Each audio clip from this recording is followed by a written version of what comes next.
أعوذ بالله من الشيطان الرجيم. بسم الله الرحمن الرحيم.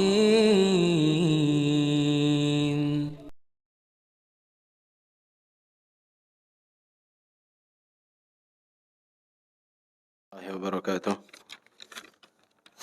إن الحمد لله نحمده ونستعينه ونستغفره ونعوذ بالله من شرور أنفسنا وسيئات أعمالنا. من يهده الله فلا مضل له ومن يضلل فلا هادي له، وأشهد أن لا إله إلا الله ربي وحده لا شريك له، وأشهد أن محمدا عبده ورسوله. يا أيها الذين آمنوا اتقوا الله حق تقاته ولا تموتن إلا وأنتم مسلمون. يا أيها الناس اتقوا ربكم الذي خلقكم من نفس واحدة وخلق منها زوجها وبث منهما رجالا كثيرا ونساء، واتقوا الله الذي تساءلون به والأرحام إن الله كان عليكم رقيبا.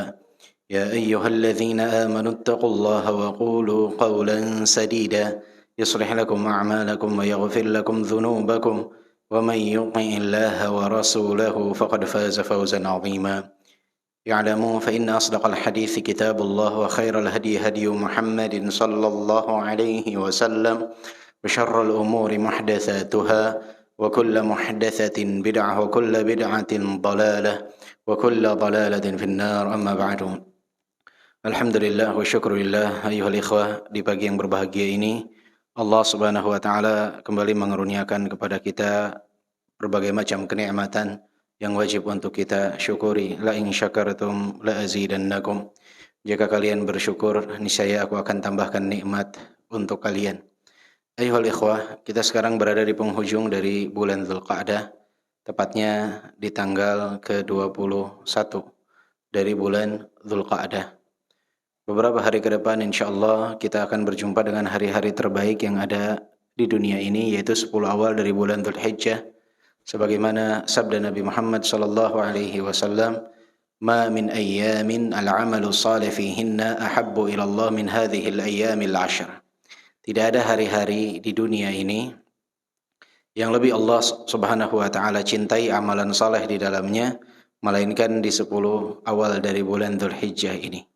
Ketika para sahabat bertanya, "Walal jihad ya Rasulullah?" Tidak juga jihad wahai Rasulullah? Maka Rasulullah sallallahu alaihi wasallam menjawab, tidak pula jihad. Jadi jihad pun tidak dapat mengalahkan amalan saleh di 10 awal dari bulan Dzulhijjah. Kecuali kata Rasulullah sallallahu alaihi wasallam, ketika seseorang kharaja bi nafsihi wa malihi falam yarja' min dzalika bi syai'. Kecuali orang yang dia pergi berjihad dengan harta dan dirinya, dan tidak ada satupun yang kembali dari keduanya. Artinya kalau ada orang pergi berjihad, kemudian hartanya kembali kepada ahli warisnya, dia wafat di medan jihad, itu belum bisa mengalahkan amalan soleh di 10 awal dari bulan Dzulhijjah. Atau jika orang pergi berjihad, hartanya habis di medan jihad, dia kembali dalam keadaan selamat, itu pun belum dapat mengalahkan amalan soleh di 10 awal dari bulan Dzulhijjah. Pekan lalu ayuhal ikhwah, kita sedikit membahas berkenaan dengan salah satu amalan yang dapat kita laksanakan di bulan tersebut, yaitu pelaksanaan dari ibadah haji ke Baitullah. Dan juga yang perlu kita ketahui, ada amalan lain selain daripada haji ke Baitullah yang dapat kita amalkan di 10 awal dari bulan Dzulhijjah.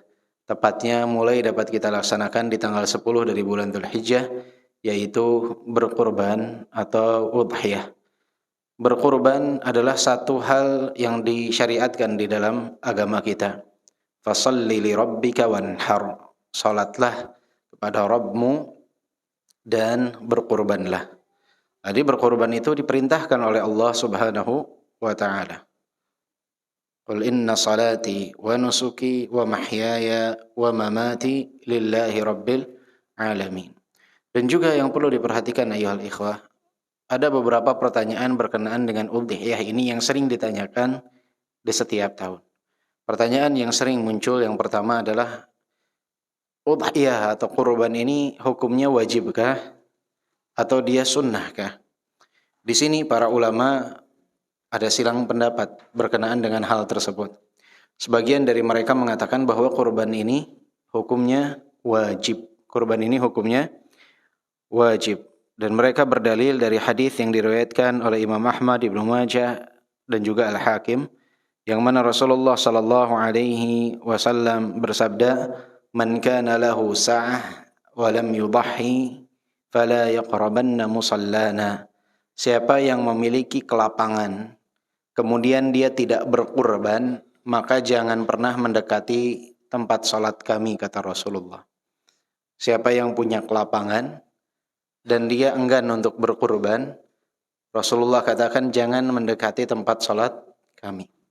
Maka para ulama melihat dalil ini mengatakan bahwa kurban ini hukumnya wajib. Kenapa? Karena peringatan yang begitu keras dari Nabi SAW. Siapa yang punya kelapangan tidak berkurban, jangan dekati tempat salat kami. Sebagian ulama yang lain berpendapat bahwa hukumnya sunnah. Mengapa? Karena di hadis yang lain Rasulullah SAW bersabda, "Idza dakhalatil 'ashr wa arada ahadukum an yudahhi falyamsik an sya'rihi wa adfarihi." Mereka berdalil dari hadis Nabi Muhammad SAW yang diriwayatkan oleh Imam Muslim. Jika telah masuk 10 awal dari bulan Dzulhijjah, wa arada ahadukum an yudahhi, dan kalian ingin untuk berkurban, maka dilarang untuk memotong rambut dan kuku. Dilarang memotong rambut dan kuku. Para ulama yang mengatakan berkurban ini sunnah, tepatnya sunnah muakkadah, berdalil dari dalil ini, yang mana Rasulullah mengatakan wa arada ahadukum an yudahhi, dan salah seorang kalian ingin untuk berkurban, dikembalikan ke keinginan seseorang. Sehingga ini menandakan, kata para ulama, hukumnya tidak wajib. Hukumnya tidak wajib karena Rasulullah mengembalikan kepada keinginan orang tersebut. Wa arada, keinginan. Wa arada ahadukum an yudahhi. Maka di sini ada dua pendapat di kalangan para ulama. Sebagian mengatakan wajib berdasarkan dalil yang pertama, sebagian mengatakan sunnah muakkadah berdasarkan penggabungan dua dalil ini. Ya. Intinya jika seseorang punya kelapangan, maka sebaiknya dia untuk berkurban. Sebaiknya dia untuk berkurban. Kendalanya adalah di zaman sekarang orang banyak sebetulnya yang memiliki kelapangan tetapi menganggap dan membuat dirinya merasa tidak mampu. Itu yang bahaya. Dia mampu tapi memposisikan dirinya tidak mampu. Itu yang paling bahaya. Dia merokok dia bisa sehari 1 bungkus. Berapa 1 bungkus rokok harganya? Ada yang tahu? Banyak yang pura-pura nggak tahu. Berapa? Ada 20, 25? 25. Nah, ada keluar 25 ya. 25.000. Kalau 25.000 berarti 10 hari berapa? 250.000. Sebulan 750. Setahun kali 12 9 juta.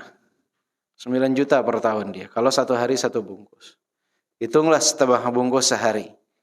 Berarti 4 juta setengah.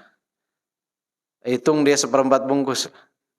2.250.000. Mampu dia berarti kan. Untuk rokok mampu dia. Tapi untuk kurban mengatakan dirinya tidak mampu. Subhanallah. Coba. Berapa banyak jumlah perokok di Indonesia dan berapa banyak jumlah orang yang kurban di Indonesia? Nggak sebanding. Ya. Maka seseorang tuh pada hakikatnya mampu. Jika dia mau ikhtiar dan dia mau melapangkan dirinya, dia mau berusaha, dia mampu sebetulnya. Tapi banyak yang tidak memampukan diri, itu yang bahaya. Tidak memampukan diri. Atau mendowngrade dirinya sendiri. Dia mampu, tapi menganggap dirinya tidak mampu. Untuk hal-hal yang lain dia bisa. Untuk hal yang lain dia bisa. Dia beli gadget bisa. Tapi untuk kurban, nggak punya uang. Padahal dia bisa beli handphone misalkan yang 2 juta. Dia beli yang 5 juta. Ketika disuruh kurban, nggak punya uang. Subhanallah. Hati-hati dengan perkara tersebut. Dan juga, apa hukumnya, pertanyaan yang sering muncul berikutnya, apa hukumnya untuk memotong kuku dan juga memotong rambut bagi orang yang hendak berkurban? Jika sudah masuk 1 Dzulhijjah dan kita memang berniat untuk berkurban, maka tidak boleh lagi memotong kuku dan rambut, termasuk rambut-rambut yang tersembunyi. Itu nggak boleh lagi dipotong, termasuk kumis, itu bagian dari rambut, ya. Nggak boleh dipotong. Dan hukumnya memotongnya itu para ulama mengatakan diharamkan. Kenapa? Karena Rasulullah Shallallahu Alaihi Wasallam memerintahkan falyamsik an sya'rihi wa adfari. Nggak boleh tuh buat dipotong. Rasulullah memerintahkan untuk tidak boleh dipotong, sehingga haram hukumnya jika seseorang berniat berkurban, kemudian dia potong tuh ketika sudah masuk 1 Dzulhijjah, nggak boleh. Jadi begitu masuk 1 Dzulhijjah dan kita berniat berkurban, sudah tidak boleh lagi motong kuku dan rambut. Dan siapa yang berlaku hukum ini untuk siapa? Apakah untuk semua anggota keluarga? Tidak, untuk yang berkurbannya saja. Yang berkurban itu atas nama kepala keluarga, pencari nafkah dalam keluarga. Maka dialah yang punya kewajiban tersebut. Misalkan dalam satu keluarga, si bapak ini pencari nafkah, kemudian bapak ini yang punya uang, dia berkurban. Maka bapaknya inilah yang tidak boleh motong rambut dan kuku. Anaknya, istrinya silahkan untuk memotong rambut dan kuku, tidak masalah. Nah, kemudian pertanyaan berikutnya yang sering muncul adalah, apakah kurban ini berlaku untuk setiap orang satu orang saja, setiap satu kambing untuk satu orang saja, atau untuk satu orang beserta keluarganya? Kekeliruan yang sering muncul di kita di Indonesia adalah menganggap bahwa kurban ini berlaku 1 ekor kambing itu untuk 1 orang anggota keluarga. Ini bukan 1 kepala keluarga, 1 setiap anggota keluarga. Sehingga seringkali untuk tahun ini yang kurban bapaknya, tahun depan yang kurban anaknya, yang TK kalau umur 5 tahun. Tahun depan kakaknya yang SMP. Tahun depannya lagi kakaknya yang SMA. Ketika mereka hanya punya kemampuan 1 tahun 1 ekor kurban. Nah, ini keliru. Cukup yang berkurban itu kepala keluarga yang mencari nafkah, dia dan untuk keluarganya. Karena Rasulullah Shallallahu Alaihi Wasallam tidak pernah ketika berkurban itu dipisahkan. Ini kurbannya Aisyah, ini kurbannya Hafsah, tidak pernah.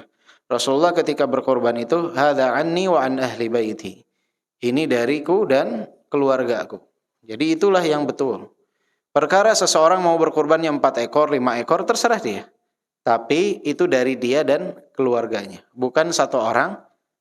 1 dalam artian setiap orang yang walaupun dia tidak mencari nafkah, dinamakan dengan namanya. Cukup kepala keluarga, dia Fulan bin Fulan dan keluarganya. Mau dia punya kemampuan motong 5, 6, 7 ekor, silakan. Tidak masalah. Ya, tapi tidak dibagi-bagi. Kalau misalkan ada anggota keluarga kita yang memang dia punya uang, punya dana, dia mau berkurban, ya nggak masalah. Misalkan istri kita dapat waris, dia pengen berkurban atas namanya sendiri, ya nggak masalah. Ya, atau anak kita dia nabung memang, dia mau berkurban atas nama dia, nggak masalah. Tapi ketika uang itu berasal dari si ayah, maka nggak perlu di atas nama si fulan, si fulan, si fulan. Cukup atas nama dia dan anggota keluarganya. Atas nama dia dan anggota keluarganya. Bukan ini berarti satu keluarga cukup 1 saja, enggak. Kalau punya kelapangan bisa 2, bisa 3, bisa 4, silahkan. Ya, sebanyak-banyaknya. Itu lebih maslahat untuk umat. Kemudian pertanyaan yang sering muncul juga, kapankah waktu udhiyah? Kapankah waktu udhiyah? Rasulullah sallallahu alaihi wasallam bersabda, "Man dzabaha qabla as-shalah falyadhbah syatan makanaha, wa man lam yakun dzabaha falyadhbah 'ala ismillah." Kata Rasulullah sallallahu alaihi wasallam, siapa yang berkurban sebelum salat Id, maka silahkan dia mengganti dengan kurban yang semisal dengannya. Ini menandakan bahwa berkurban sebelum Id, sebelum pelaksanaan salat Id, hal tersebut tidak dibenarkan. Tidak masuk dalam kategori kurban, tapi masuknya dalam kategori sedekah. Tidak masuk dalam kategori kurban. Ya, tidak masuk dalam kategori kurban, masuknya dalam kategori sedekah. Jadi seseorang kalau mau berkurban itu mulainya dari kapan? Ibnu Qudamah menyebutkan dimulainya itu adalah setelah selesai pelaksanaan salat Id dan khutbah. Jadi beres salat Id dan khutbah kurang lebih ya di sanalah dia salat. Kalau orang-orang yang memang tinggal di perkotaan yang di sana dilaksanakan salat Id, jelas ya dia beres salat Id, beres dengarkan khutbah kemudian berkurban. Kalau ada yang tinggal di pedalaman yang tidak ada pelaksanaan sholat Id, misalkan dia sedang ada di puncak gunung misalkan sendiri tidak melaksanakan sholat Id, maka diperkirakan waktunya. Dan ini ayuhal ikhwah, ini berlaku di tempat pelaksanaan pemotongan hewan kurban tersebut. Jadi kalau antum misalkan menitipkan hewan kurbannya ke keluarga yang ada di Papua. Di Papua selisih dengan kita 2 jam. Maka patokannya nggak perlu nunggu antum beres sholat id dan beres mendengarkan khutbah id. Jangan perlu juga telepon ke sana, nanti jangan dulu dipotong ya. Nunggu ana selesai sholat id dulu, nggak perlu ya. Jadi tergantung kepada posisi di mana hewan korban tersebut disembelih. Jika memang di Papua, ya patokannya mereka yang ada di sana. Mereka selesai sholat id, selesai mendengarkan khutbah, mereka potong sah.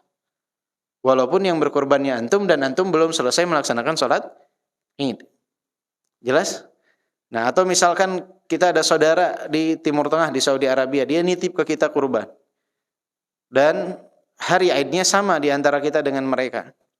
Jadi, nggak perlu menunggu mereka selesai melaksanakan sholat id, baru hewan kurbannya disembelih. Kita sudah sholat id, maka kita bisa menyembelih hewan kurban tersebut. Jadi patokannya adalah di mana hewan kurban tersebut berada.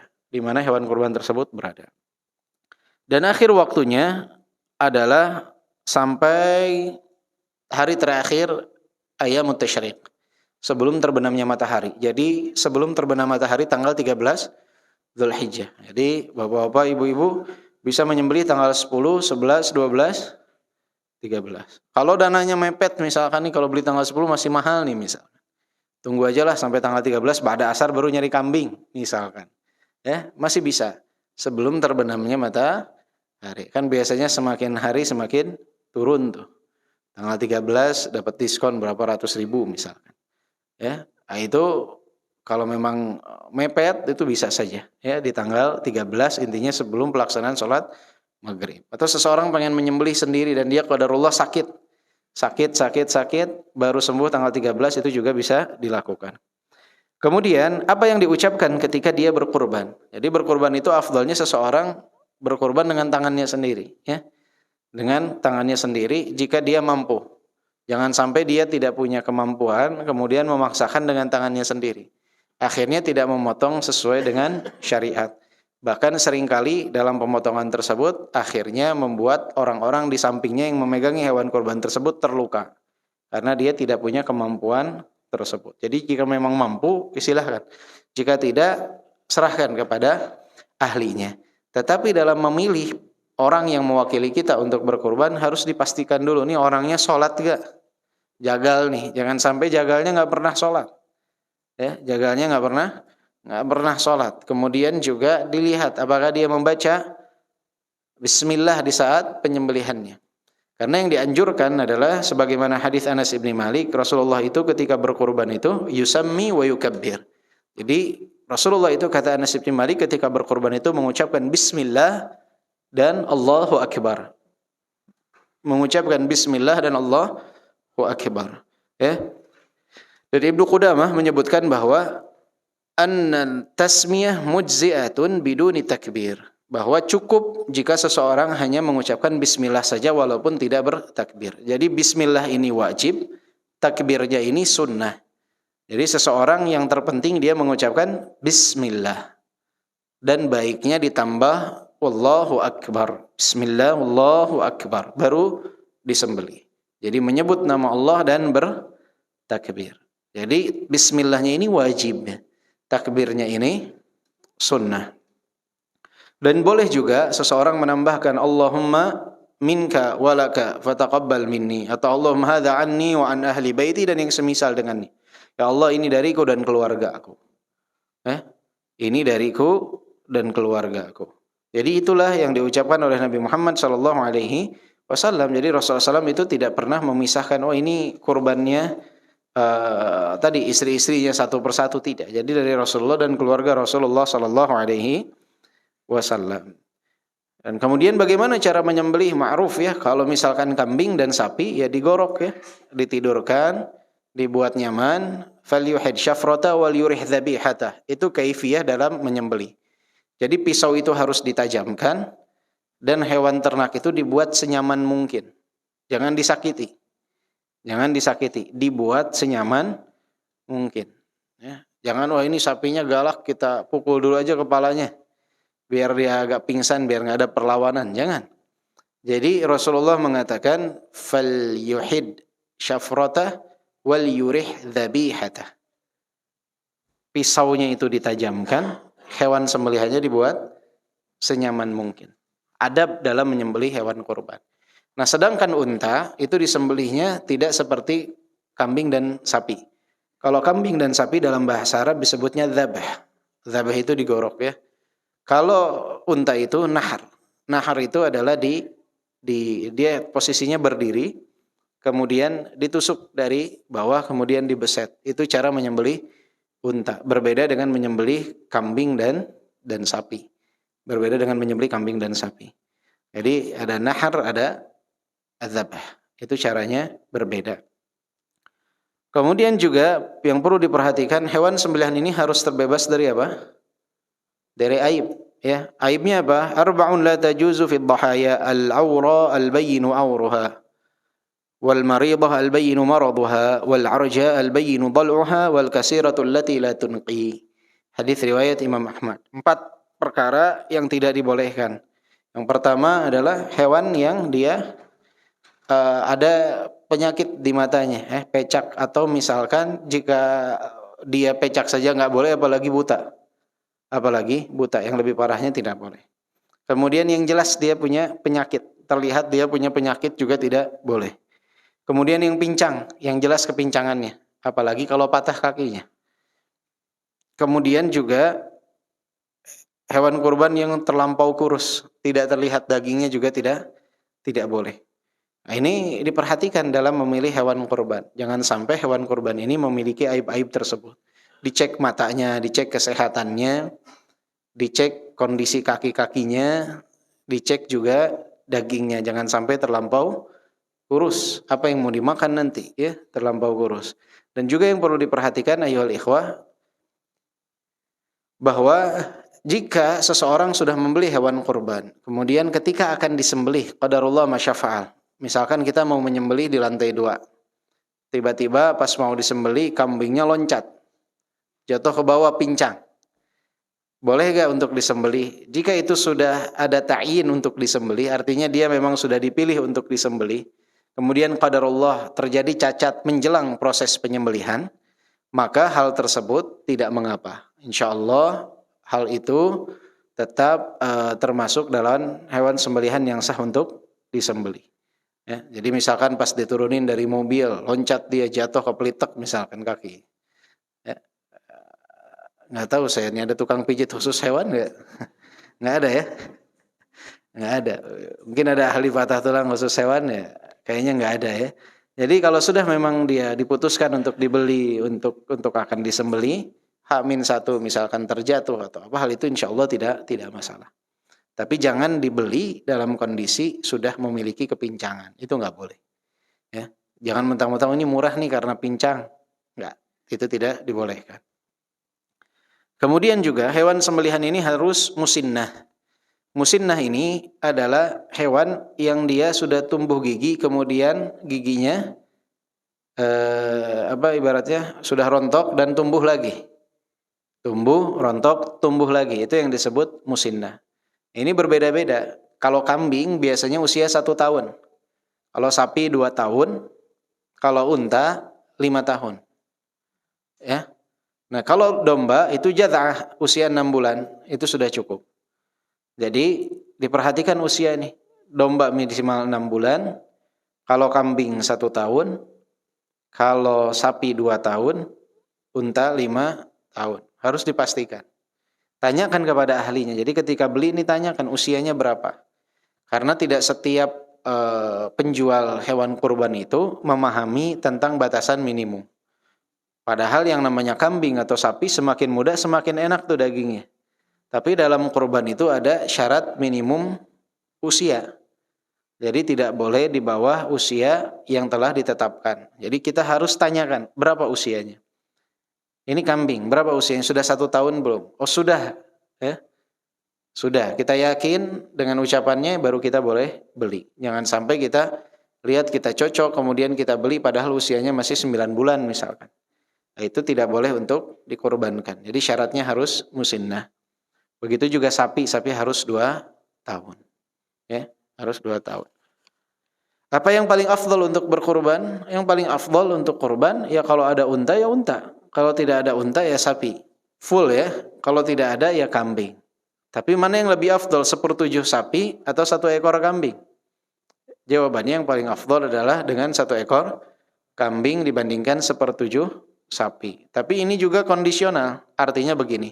Jika misalkan kita adik kakak, tadinya mereka mau berkurban, ini ada sapi, orang mau jual sapi. Mereka cuma berenam dan butuh 1 orang lagi untuk jadi 7 orang untuk 1 ekor sapi. Kemudian kemarin anak kajian harusnya afdolnya 1 ekor kambing. Akhirnya yang 6 ini ngajak kita buat patungan beli 1 ekor sapi. Dapat 1/7. Kemudian kita bilang, oh enggak, saya mau 1 ekor kambing aja. Mereka minta tolong, kemudian kitanya bilang enggak mau. Saya pengen 1 ekor kambing. Nah, kondisi-kondisi seperti ini kita harus fleksibel bahwa bisa saja ganjaran pahala dari Allah itu lebih besar di saat kita bergabung dengan mereka. Jadi 1 ekor sapi itu bisa untuk 7 keluarga. 7 keluarga. Ya. Jadi masing-masing kepala keluarga ini patungan misalkan nih beli 1 ekor sapi, boleh. Ya, nggak harus 1 orang 1 orang. Yang tidak boleh itu misalkan 2 anggota keluarga atau 2 kepala keluarga patungan 1/7 sapi. Setengah-setengah. Nah ini tidak termasuk dalam kategori kurban, tapi masuk dalam kategori ya sudah memotong sembelihan seperti biasa. Karena banyak juga misalkan sekolahan nih kelas 1A, dia patungan 1 ekor kambing. Ini tidak termasuk dalam udhiyah, ini masuk dalam sedekah secara umum. Untuk memotivasi anak-anak misalkan untuk berkurban, ya nggak masalah untuk pelatihan mereka. Tapi tidak bisa dikatakan ini adalah hewan kurban udhiyah, tidak bisa. Ini adalah sedekah secara umum. Karena untuk kambing itu 1 kepala keluarga. Ya. Kemudian untuk sapi 7. Untuk sapi 7. Jadi boleh patungan, misalkan tetanggaan nih 7 rumah. Beli 1 sapi boleh, nggak masalah. Ya. Tidak masalah. Atau misalkan sapi ini adik kakak ada 7 keluarga mau patungan, boleh tidak? Boleh, nggak masalah. Ya. 1 ekor sapi itu untuk 7 orang. Kemudian juga yang perlu diperhatikan ayyuhal ikhwah rahimani wa rahimakumullah adalah untuk orang yang telah wafat. Bolehkah berkorban untuk orang yang telah wafat? Kurban ini adalah satu syariat ibadah yang mana diperuntukkan untuk mereka yang masih hidup. Jadi untuk yang telah wafat tidak ada dalil dari Nabi bahwa Nabi itu menyembelih untuk Hamzah atau untuk Khadijah. Itu tidak ada dalil berkenaan dengan hal tersebut. Dan kembali kepada kaidah awalnya, likulli imri'in ma sa'a, setiap orang mendapatkan ganjaran pahala sesuai dengan apa yang mereka lakukan. Maka seseorang itu ketika dia mau berkurban khusus untuk orang yang telah wafat harus mendatangkan dalil. Jika tidak ada dalil maka tidak bisa kita katakan boleh berkurban untuk yang telah wafat. Ada 2 alternatif. Yang pertama, kalau dia memang mau memotong kambing tetap di hari-hari Idul Adha, itu tidak diniatkan berkurban untuk orang yang telah wafat, tapi sedekah atas nama orang yang telah wafat. Itu nggak masalah, boleh. Karena masuk dalam kategori sedekah secara umum. Ya, misalkan dia beli kambing ini saya sedekah atas nama ibu yang telah meninggal, itu boleh, nggak masalah, karena masuk dalam bab sedekah. Tapi dikatakan kurban nggak bisa. Kenapa? Karena ada syariat tersendiri dalam kurban.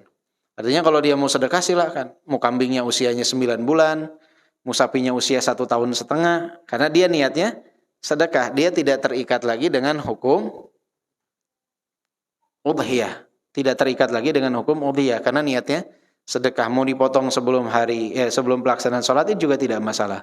Karena itu sedekah dan boleh bersedekah atas nama orang yang telah meninggal. Tapi kurban ini ibadah tersendiri, tidak bisa. Atau yang kedua, ketika berkurban, hadza anni wa an ahli baiti, ini dariku dan keluargaku, maka kata para ulama termasuk Syekh Al-Utsaimin, kita berharap keluarga ini termasuk yang masih hidup dan yang telah wafat. Kita berharap akan hal tersebut. Semoga yang wafat pun dapat ganjarannya. Tapi mengkhususkan hewan kurban untuk yang telah wafat, itu tidak ada dalil yang menunjukkan kepada hal itu. Pertanyaan juga yang sering muncul adalah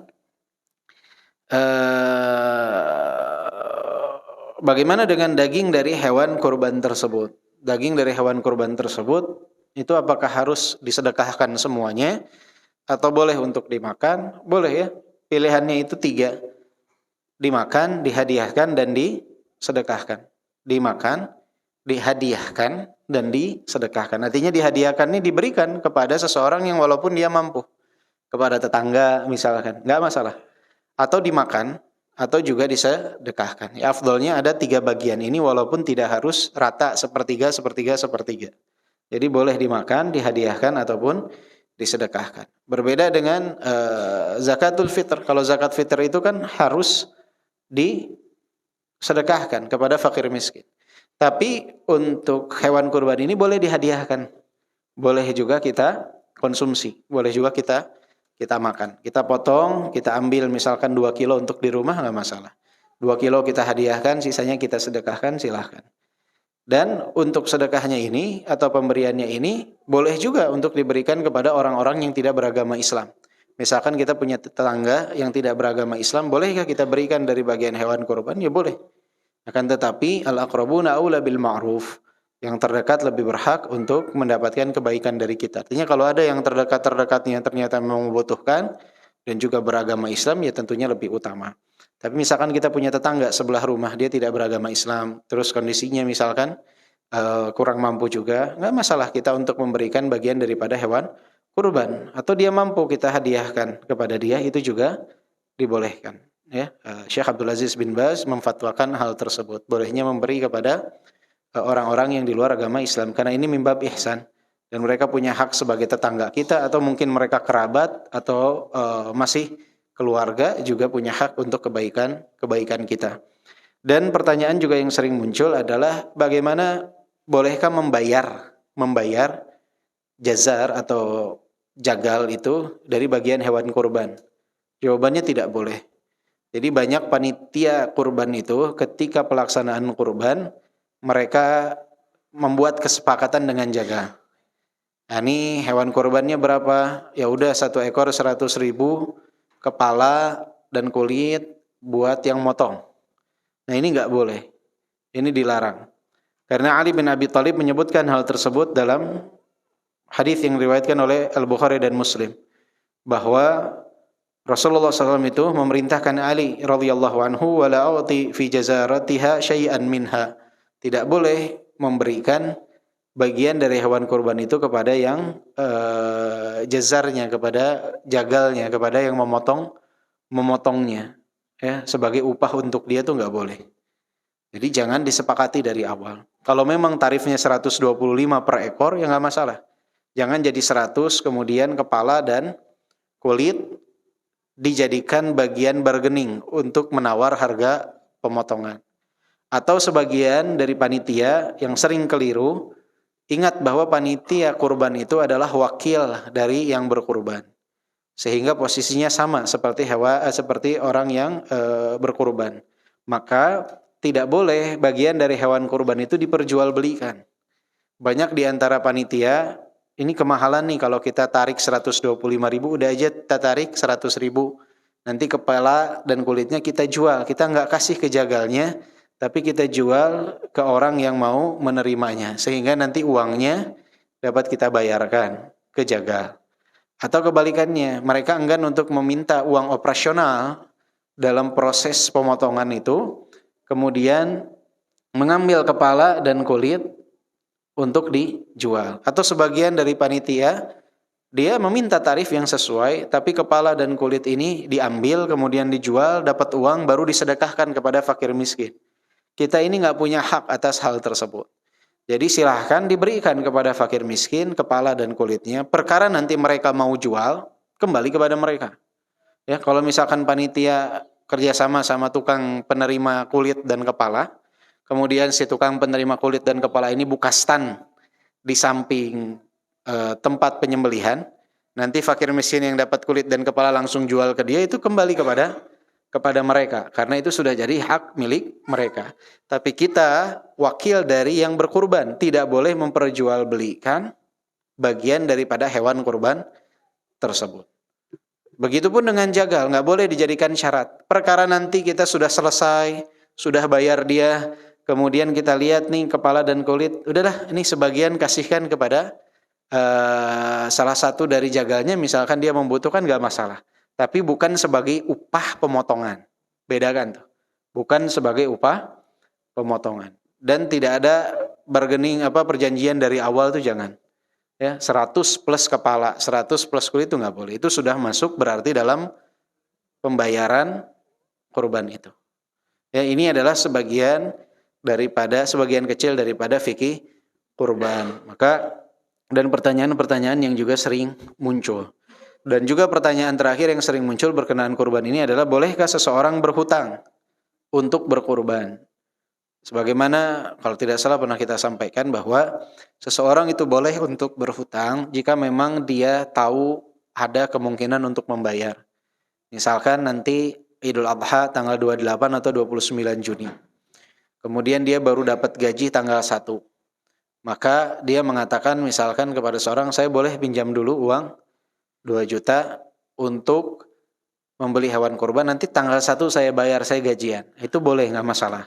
Karena mungkin khawatir dia tanggal 1 sudah lewat, atau ketika dia dapat uang gaji, waktu penyembelihannya sudah lewat, ya, misalkan dia dapat gajinya tanggal 4 Juli, ya, udah lewat tuh waktu penyembelihan kurban, takut nggak sempat, dia pinjam dulu nggak masalah. Karena memang dia ada kemampuan untuk membayar. Tapi kalau ngeblank dia nggak tahu kapan bisa bayar, ya jangan memaksakan diri. Pertanyaan juga yang sering muncul, untuk hewan kurban ini apakah harus jantan atau boleh betina? Ya, yang terbaik tentunya jantan. Akan tetapi jika seseorang tidak memiliki dana yang cukup, boleh bagi dia untuk menyembelih betina. Boleh, tidak masalah. Jika memang tidak punya dana yang cukup. Ya, kenapa sekarang yang akikah suka murah-murah? Ya karena yang disembelih, syarat akikah itu sama seperti syarat udhiyah.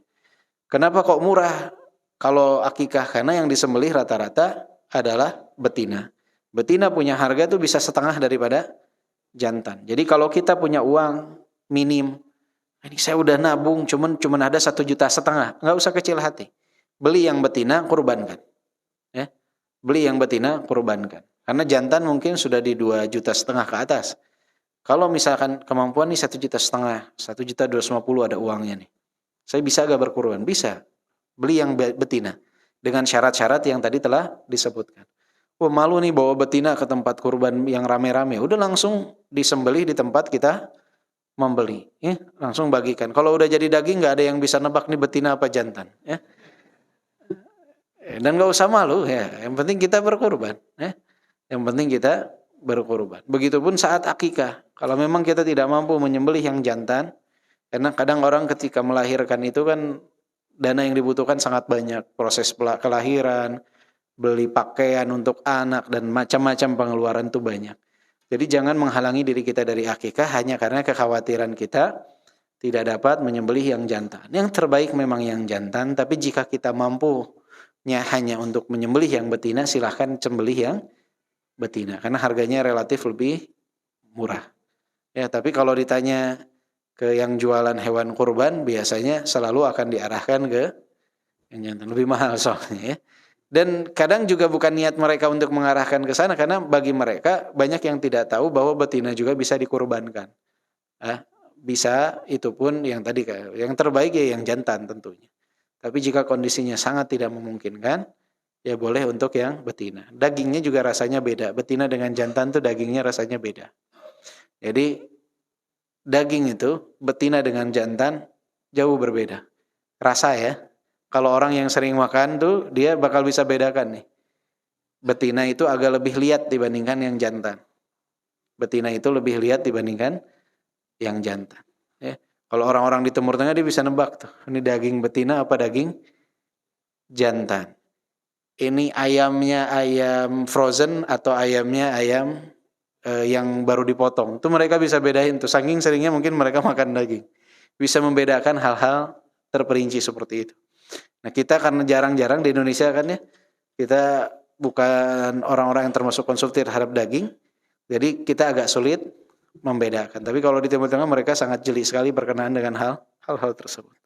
Wallahu a'lam bishawab. Nah untuk fikih udhiyah sendiri dan hal lainnya mungkin secara terperinci insyaallah kalau tidak salah nanti hari Ahad tanggal 18 ada daurah di Masjid Pekojan ya atau At-Taqwa. Ada Ustaz Adam Bajre dan juga Ustaz Abdul Aziz Al-Uwaini akan membahas lebih rinci berkenaan dengan fikih kurban, kemudian fikih Idul Adha dan juga keutamaan 10 awal dari bulan Dzulhijjah dari jam 8 pagi sampai jam 3 sore. Dan itu free makan siang dan juga free snack dua kali ya, pas breaknya itu. Untuk 50 pendaftar pertama. Tafadhal, semuanya free. Bagi yang berminat bisa mendaftar, dicek saja Masjid At-Taqwa Pekojan. Kalau nggak salah di grup-grup sudah banyak yang share ya. Ambil faedah, pelajari hal tersebut. Apalagi tanggal 18 H-1 sebelum 10 awal Dzulhijjah. Jadi bisa lebih maksimal persiapannya insya Allah. Dari jam 8 hari Ahad sampai jam 3 sore. Bagi yang punya kelapangan waktu, silahkan untuk memanfaatkan kesempatan tersebut. Ayyuhal ikhwah rahimani wa rahimakumullah. Insyaallah kita akan lanjutkan sekarang pembahasan kita dari kitab At-Tuhaf bil Ma'thuri 'anis Salaf. Dan kita sekarang masuk dalam kalau ada pertanyaan berkenaan yang tadi sampaikan boleh pakai kertas ya. Jadi nanti selesai kajian kita bisa, mungkin ada hal yang belum saya sampaikan. Kita masuk sekarang ke pembahasan bab ke-90. Bab ke-90. Yang diberi judul oleh Syekh Abdul Razak Al-Mizanul Akbar, timbangan yang paling besar. Al-Mizanul Akbar, timbangan yang paling besar. Di sini Syekh Abdul Razak hafizahullah menukilkan perkataan dari Sufyan ibn Uyainah yang terdapat di dalam kitab Al-Jami' li Akhlaqir Rawi wa Adabis Sami' lil Khatib Al-Baghdadi, yang mana Sufyan ibn Uyainah rahimahullah berkata, Inna Rasulullah sallallahu alaihi wasallam huwal mizanul akbar, fa'alaihi tu'radul asya' ala khuluqihi wa siratihi wa hadihi, fama wafaqaha fahuwal haq, wa ma khalafaha fahuwal batil. Kata Sufyan ibn Uyainah rahimahullah, sesungguhnya Rasulullah sallallahu alaihi wasallam adalah timbangan yang paling besar. Terhadapnya lah ditimbang segala sesuatu. Atas akhlaknya, sirahnya,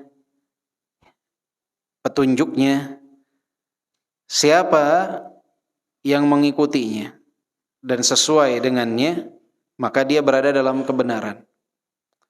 Dan siapa yang menyelisihinya, maka dia berada dalam kebatilan. Jadi Rasulullah sallallahu alaihi wasallam ini adalah timbangan kita untuk kita membedakan apakah kita berada dalam kebenaran atau kebatilan. Jadi kalau kita ingin lihat akhlak kita baik atau buruk, lihatlah, bandingkan dengan akhlaknya Nabi.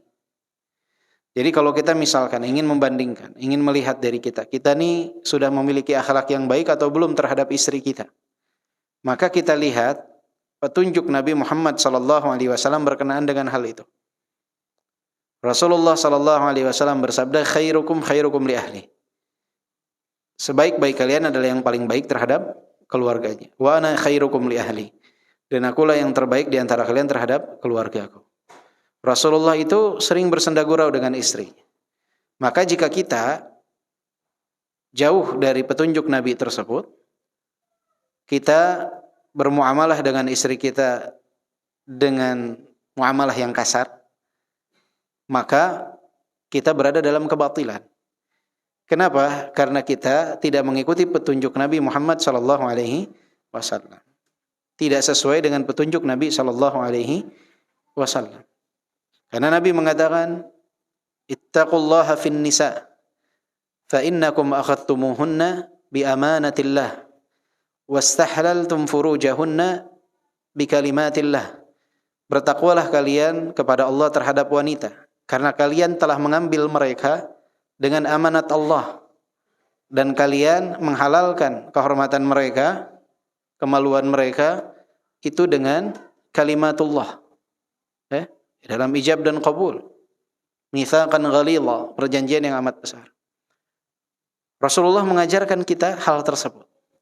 Kemudian jika kita berlaku kasar kepada pasangan hidup kita, kepada istri kita, berarti kita bukan berada dalam kebenaran, berarti kita berada dalam kebatilan. Jadi patokannya dalam segala hal itu bagaimana Nabi Muhammad SAW. Jadi kalau ada seseorang mengatakan, oh saya sudah sampai derajat yakin, saya sudah tidak harus salat lagi, maka gampang untuk melihat dia benar atau salah. Lihatlah dia dengan Nabi Muhammad SAW. Nabi kata Aisyah, salat itu sampai kakinya bengkak. Salat dalam satu rakaat membaca Ali Imran, Al-Baqarah, An-Nisa.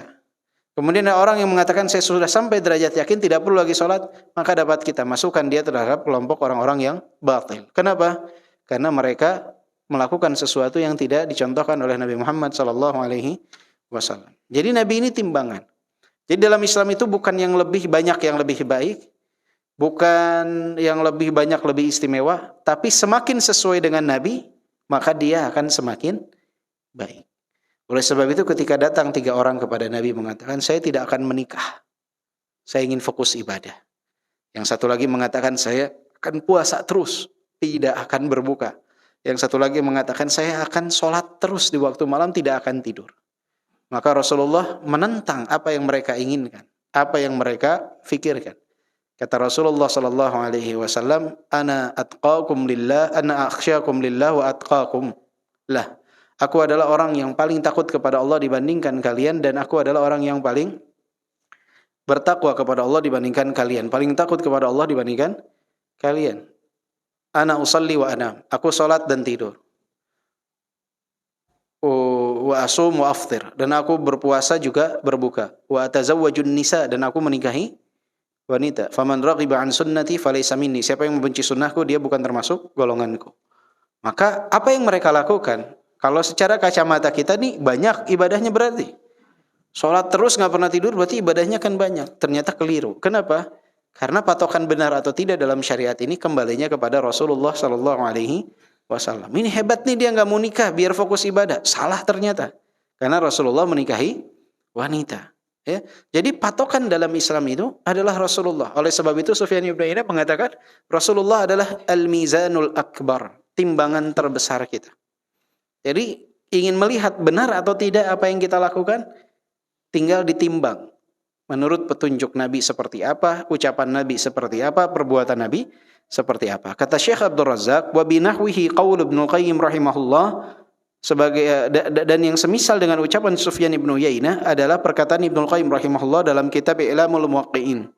Yang mana Ibnu Qayyim rahimahullah mengatakan fahuwal mizanur rajih alladhi ala akhlaqihi wa aqwalihi wa amalihi tuzanul akhlaq wal aqwal wal a'mal.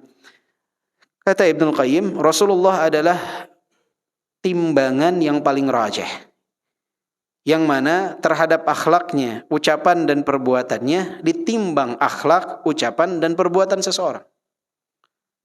Jadi perbuatan orang betul apa tidak, timbanglah dengan perbuatan Nabi. Ucapan seseorang betul tidak, lihatlah dia dengan ucapan Nabi. Akhlaknya betul atau tidak, lihatlah dia dengan akhlaknya Nabi. Jadi patokannya itu bukan sebatas adat istiadat, kebiasaan di satu tempat. Jadi jangan mengatakan yang benar itu yang semakin sesuai dengan adat, yang salah itu yang tidak sesuai dengan adat. Tidak, yang benar itu yang sesuai dengan petunjuk Nabi. Yang salah itu yang tidak sesuai dengan petunjuk Nabi. Jadi patokannya adalah Nabi Muhammad SAW. Mengatakan seseorang benar atau salah, patokannya adalah Rasulullah SAW. Bisa saja di satu komunitas apa yang dilakukan itu biasa-biasa saja, bukan satu kemungkaran. Tapi jika dibandingkan dengan hadis Nabi SAW, ternyata yang dilakukannya itu adalah perbuatan kemungkaran karena menyelisih sunnah Nabi Muhammad SAW. Kita lah di Indonesia sekarang. Ketika ada perempuan yang keluar, dia pakai pakaian yang ketat, kemudian menutup rambutnya, kakinya terlihat, kemudian tangannya terlihat. Orang di sini di Indonesia secara umum menganggap itu hal yang wajar, sopan-sopan saja. Tapi kalau yang betul timbang dengan petunjuk Nabi Muhammad SAW, ternyata keliru, salah. Tidak boleh kita katakan itu benar, itu salah. Mau 1000 orang yang bilang itu tidak mengapa, tapi Nabi bilang itu salah, ya tetap salah. Jadi timbangan benar atau tidak adalah petunjuk Nabi Muhammad SAW, bukan bagaimana kebanyakan orang. Jangan sampai banyaknya orang ini kita jadikan sebagai patokan tentang kebenaran sesuatu. Benar atau tidak, patokannya adalah Nabi Muhammad SAW. Wal furqanul mubin alladhi bittiba'ihi yatamayyazu ahlul huda min ahli dhalal. Dan Rasulullah ini adalah pembeda yang amat jelas. Siapa yang mengikutinya itu akan menjadi pembeda di antara orang yang mendapatkan hidayah dan orang yang tersesat. Jadi bedanya jelas. Nabi Muhammad SAW ketika memberikan petunjuk sesuatu itu yang jadi patokan. Jadi tidak ada lagi ucapan setelah Nabi Muhammad SAW. Jadi kalau ada ucapan seseorang berbeda dengan Nabi, tinggalkan ucapan orang tersebut. Jangankan kita di zaman sekarang ya ikhwah, di zamannya Ibnu Abbas, ada sahabat yang ketika disampaikan hadis Nabi, mereka mengatakan akan tetapi Abu Bakar dan Umar berkata seperti ini. Bisa saja Abu Bakar dan Umar radhiyallahu anhuma belum mendengar hadis Nabi tersebut. Ya, berfatwa dengan jawaban yang berbeda dengan jawaban Nabi yang pernah didengar oleh Ibnu Abbas. Apa jawaban Ibnu Abbas ketika mendengar sahabat yang menolak ucapan Ibnu Abbas yang disampaikan dari Nabi Muhammad SAW dengan dalil Abu Bakar dan Umar berkata yang lain? Kata Ibnu Abbas, aku khawatir akan turun hujan batu dari langit ketika aku katakan kepada kalian Nabi SAW bersabda dan kalian membantahnya dengan perkataan Abu Bakar dan Umar. Ini membantah ucapan Nabi dengan perkataan Abu Bakar dan Umar. Ibnu Abbas khawatir turun hujan dari batu, hujan batu dari langit. Ini apalagi di zaman sekarang. Kadang orang berani membantah ucapan Nabi dengan ucapan ustadznya, membantah ucapan Nabi dengan ucapan dirinya sendiri bahkan. Menurut saya, menurut pendapat saya, ini sering ditolak ucapan Nabi Muhammad SAW. Karena Nabi Muhammad adalah al-mizanul akbar. Maka jika kita ingin lihat ucapan kita benar apa tidak, lihatlah petunjuk Nabi seperti apa. Kita ingin lihat perbuatan kita benar atau tidak, lihatlah petunjuk Nabi seperti apa. Jangan membandingkannya dengan hal yang lain. Karena patokan kebenaran adalah Nabi Muhammad SAW. Bab berikutnya, bab ke-91, Qiraatul Quran. Di sini Syekh Abdul Razak menukilkan perkataan yang terdapat di dalam kitab Al-Musannaf Ibnu Abi Syaibah dari Abdul Malik Ibnu Umair rahimahullah. Beliau berkata, "Kana yuqal inna abqan nas unqulan qara'atul Quran." Beliau mengatakan sesungguhnya manusia yang akan bertahan lama akalnya, artinya akalnya itu tetap ada pada dirinya, adalah para pembaca Al-Quran. Jadi para pembaca Al-Quran ini akalnya itu senantiasa akan tetap ada pada dirinya. Maksudnya apa? Kata Syekh Abdul Razak di sini, ay annahum in fasahallahu fi ajalihim wa atala fi a'marihim la yusibuhum ma yusibu 'amatan nas min kharafin kama qala Sya'bi rahimahullah man qara'a al-Quran lam yakhraf.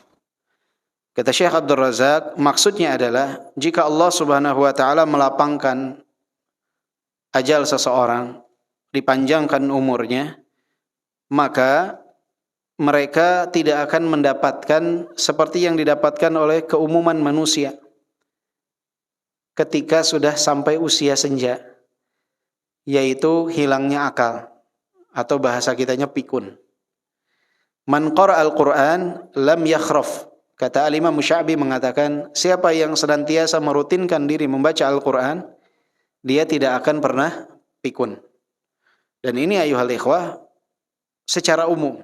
Bisa saja ada yang membaca Al-Quran terus kemudian dia pikun, tapi secara umum, para pembaca Al-Quran itu jarang sekali berjumpa dengan kepikunan di akhir usianya. Coba lihat, pernah dengar gak ada ulama pikun? Saya gak pernah dengar. Kadang di Madinah misalkan para ulama itu ada yang usia 90, masih pada hafal hadis.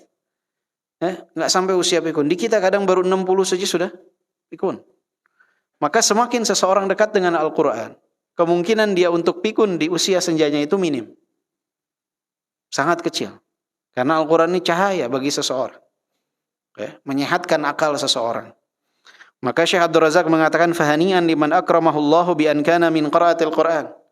Maka sungguh beruntunglah orang-orang yang mendapatkan kemuliaan dari Allah sebagai pembaca Al-Quran. Maka salah satu sebab menghindarkan diri dari kepikunan adalah sering-sering membaca Al-Quran. Daya ingat itu akan sangat luar biasa. Lihat para ulama, Masya Allah daya ingatnya. Usianya 70, 80, 90. Tapi Masya Allah, ingatannya itu luar biasa. Ya, kadang kita nggak sangka usianya berapa. Yang kelihatannya muda aja ternyata sudah di atas 60-an.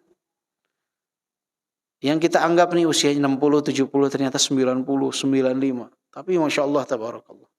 Hah? Lihat di zaman sekarang yang masih hidup Syekh Abdul Muhsin, Syekh Al-Fauzan, usianya sudah Masya Allah, tapi luar biasa. Di Indonesia pun coba lihat, para kiai-kiai yang usianya sudah sepuh, tapi masih jarang yang pikun tuh, jarang. Tapi orang yang jauh dari Al-Quran itu kemungkinan pikunnya sangat besar. Maka ingin sehat akal kita di masa tua kita, sering-seringlah membaca Al-Quran di masa muda kita. Ini diantara keutamaan pembaca Al-Quran. Keutamaan membaca Al-Quran sangat banyak. Dan salah satu keutamaannya adalah terbebas dari kepikunan. Wallahu a'lam bissawab. Ada pertanyaan?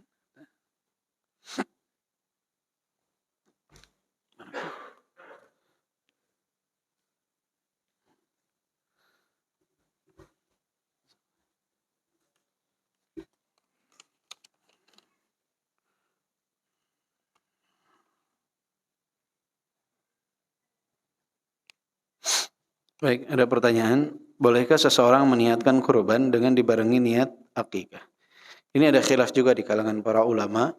Namun afdalnya karena Allah alam lebih condong pendapat bahwa ini dua ibadah yang berbeda. Jadi seseorang melakukannya itu di waktu yang berbeda lebih utama.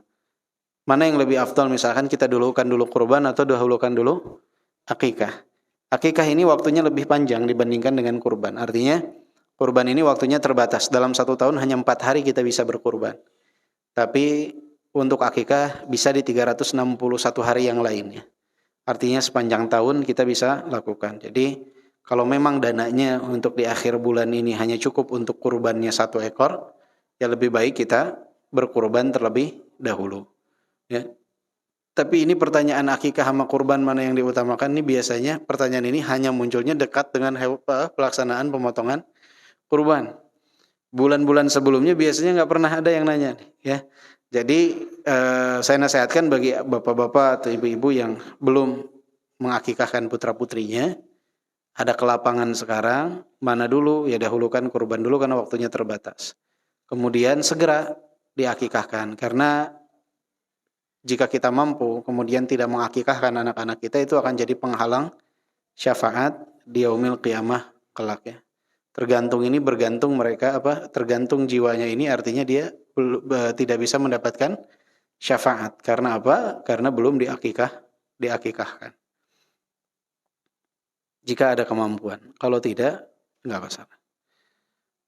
Di tempat kami sering ada yang berkurban itu dikenakan biaya tambahan 150.000 untuk operasional atau biaya lainnya. Itu boleh, nggak masalah. Biaya operasional untuk biaya yang jagalnya, kemudian panitia akan butuh untuk beli kresek, plastik dan lain sebagainya. Itu nggak masalah, ya. Biaya operasional 150.000 karena memang biayanya cukup besar bagi mereka untuk pengurusan hewan kurban tersebut. Karena jagalnya juga biasanya bawa tim yang cukup banyak.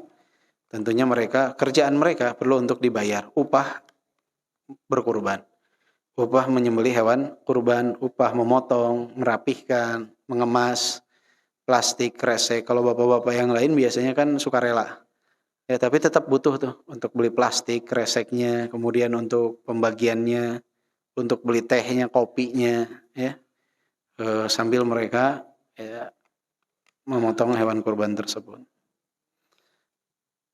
Mana yang didahulukan, berkurban atau membayar hutang jika masih memiliki hutang? Ini juga tergantung dengan nominal hutangnya dan tergantung juga dengan orang yang menghutanginya. Jadi misalkan ada orang punya hutang 500 juta, dia mau berkurban 2,5 juta kan jomplang tuh. Dia mau bayar juga belum tentu kan.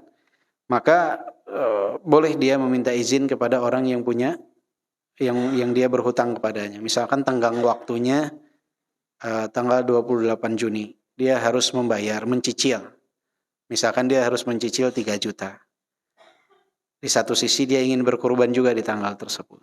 Dia bisa meminta izin kepada yang menghutanginya. Ya fulan, ana punya tenggang waktu bayar cicilan di tanggal 29.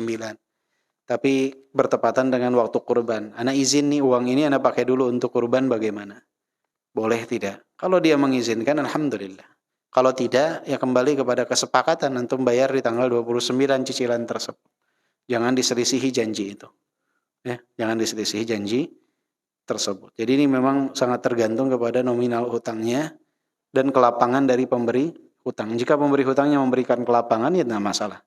Tapi kalau pemberi hutangnya bisa, Anda butuh uangnya, antum harus bayar. Karena dia lebih berhak atas uang tersebut. Allahu a'lam bishawab. Ya, ibu-ibu ada pertanyaan?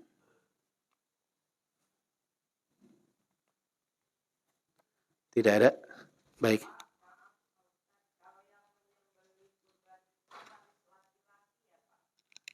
Iya Ibu, yang menyembelih hewan kurban itu memang tidak ada ketentuan apakah harus laki-laki atau wanita.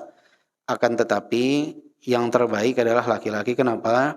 Karena penyembelihannya itu kan di tempat umum. Nanti banyak kemudaratan yang akan timbul jika ibu-ibu yang memotong. Pertama, ibu-ibu biasanya takut darah. Yang kedua, ada campur baur nanti di antara laki-laki dan wanita di tempat tersebut. Jadi tontonan ibaratnya.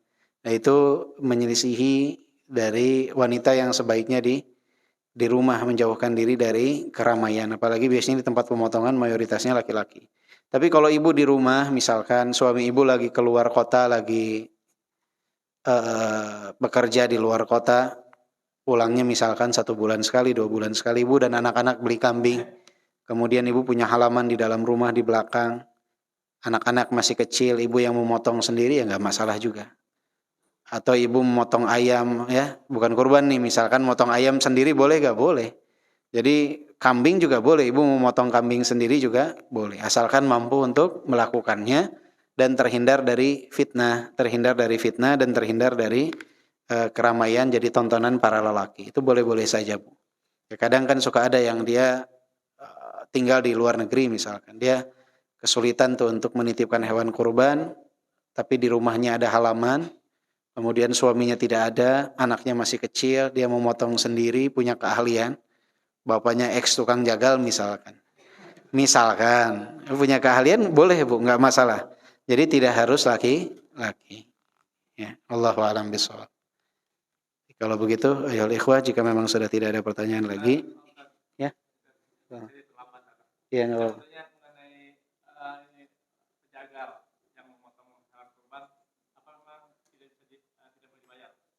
Jagal itu boleh dibayar, tetapi tidak boleh dibayar dari bagian daging kurban. Jadi dagingnya, kulitnya, kepalanya semua tuh nggak boleh jadi bagian dari pembayarannya.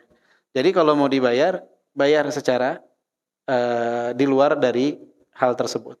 Misalkan kita bayar dia 100.000 per kambing atau 125.000 per kambing, boleh-boleh saja.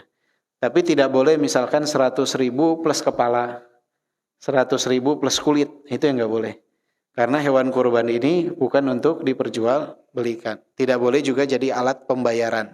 Hewan kurban ini tidak boleh jadi alat pembayaran. Atau misalkan Pak, ini di komplek kita kan ada 10 kambing, 1 sapi. Udah aja lah Pak, 9 kambingnya buat kita bagikan, 1 kambing buat Bapak dan kawan-kawan. Itu juga tidak boleh. Berarti menjadikan si kambing ini adalah alat pembayaran. Nggak boleh. Tapi kalau bayar dengan uang terpisah dari itu boleh. Boleh. Kalau nggak dibayar nggak mau dia motong. Ya, karena dia pekerjaan dia, nggak masalah. Ya. Allah Allah. Barakallahu fiik. Baik, kalau begitu kita tutup dengan doa kafaratul majlis. Subhanakallahumma bihamdika asyhadu an la ilaha illa anta astaghfiruka wa atubu ilaik. Walhamdulillahirabbil alamin. Assalamualaikum warahmatullahi wabarakatuh.